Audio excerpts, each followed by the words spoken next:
Hello guys, నేను ఇవాళ మళ్ళీ ఆఫీస్కి వెళ్తున్నా. నావి ఇంకా 10 days కంప్లీట్ అవ్వలేదు మంత్లో. ఐ థింక్ ఇది 7th డే అనుకుంటా.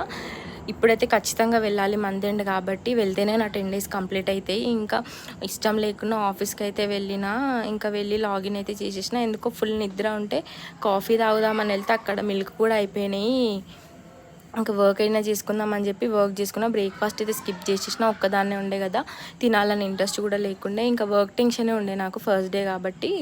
ఇంకా వర్క్ చేసుకున్న, అట్లనే లంచ్ టైం కూడా అయిపోయింది. లంచ్ కూడా ఏదో కొద్దిసేపు ఒక్కదాన్నే కాబట్టి కొద్దిసేపు తినేసి వచ్చేసిన. ఇంకా 4:30కి అట్లా మళ్ళీ ఆకలేస్తే కిందికి అయితే వెళ్ళినాము. ఇది మా కొత్త ఆఫీస్, రీసెంట్గానే తీసుకున్నారు. ఇంకా అక్కడ బ్రౌనీ అయితే తిన్నా. నేను యూజువల్గా స్వీట్స్ తినను, చాలా తక్కువ. ఏదో ట్రై చేద్దాము అని తిన్నా. నాకైతే ఓకేనే అనిపించింది. మా ఫ్రెండ్ అయితే టేస్ట్ చాలా బాగుంది అన్నది. నాకు స్వీట్స్ నచ్చవని అట్లా అనిపించిందేమో మేబీ. ఇంకా తినే వరకే లాగౌట్ టైం అయితే క్యాబ్ అయితే ఎక్కేసిన. నాకు ఎందుకో ఈ మధ్యలో పెద్ద బస్సెసే ఇస్తున్నారు క్యాబ్స్, 40 సీటర్. ఇంకా అది ట్రాఫిక్లో వెళ్ళేసరికి చాలా లేట్ అవుతుంది. ఇంటికి వెళ్ళేసరికి చాలా అంటే చాలా అలసిపోతున్నా. అసలు పడుకున్నట్టే ఉంది.